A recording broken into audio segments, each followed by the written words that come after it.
নেতা হওয়া সহজ নয়। পদ পেলেই আপনি নেতা তা কিন্তু নয়। নেতা হতে হলে উদার হতে হবে, কর্মীদের ভাইয়ের মতো আগলে রাখতে জানতে হয়। অনেক বড় বড় পদধারী ব্যক্তিকে দেখেছি যাদের পদ চলে যাওয়ার পর তাদের পাশে আর কাউকেই দেখা যায়নি। বিপরীতে কারো কারো পদ নেই, কিন্তু তাদের পাশে অসংখ্য লোক থাকে, কারণ তারা জানেন কিভাবে ভালোবাসতে হয়, কাছে টানতে হয়। পদ আছে বলে আজ আপনার কাছে অনেকেই আসছে, তারা কিন্তু আপনার কাছে নয়, পদের কাছে আসেন, আসতে বাধ্য হচ্ছেন।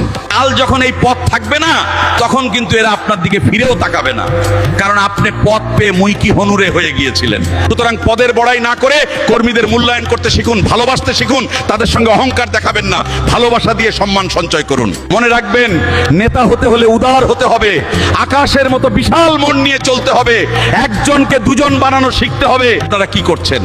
যোগ করার পরিবর্তে প্রতি মুহূর্তে মাইনাসের খেলায় মেতে উঠেছেন। এটা কখনই একজন নেতার ভালো গুণ হতে পারে না। নেতা হওয়া সহজ নয়। পদ পেলেই আপনি নেতা তা কিন্তু নয়।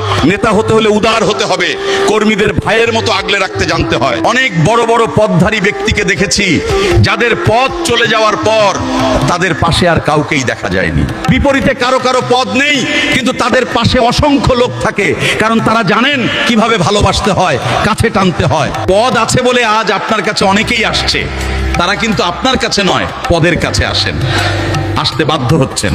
কাল যখন এই পদ থাকবে না, তখন কিন্তু এরা আপনার দিকে ফিরেও তাকাবে না, কারণ আপনি পদ পেয়ে মুইকি হনুরে হয়ে গিয়েছিলেন। সুতরাং পদের বড়াই না করে কর্মীদের মূল্যায়ন করতে শিখুন, ভালোবাসতে শিখুন, তাদের সঙ্গে অহংকার দেখাবেন না, ভালোবাসা দিয়ে সম্মান সঞ্চয় করুন। মনে রাখবেন, নেতা হতে হলে উদার হতে হবে, আকাশের মতো বিশাল মন নিয়ে চলতে হবে।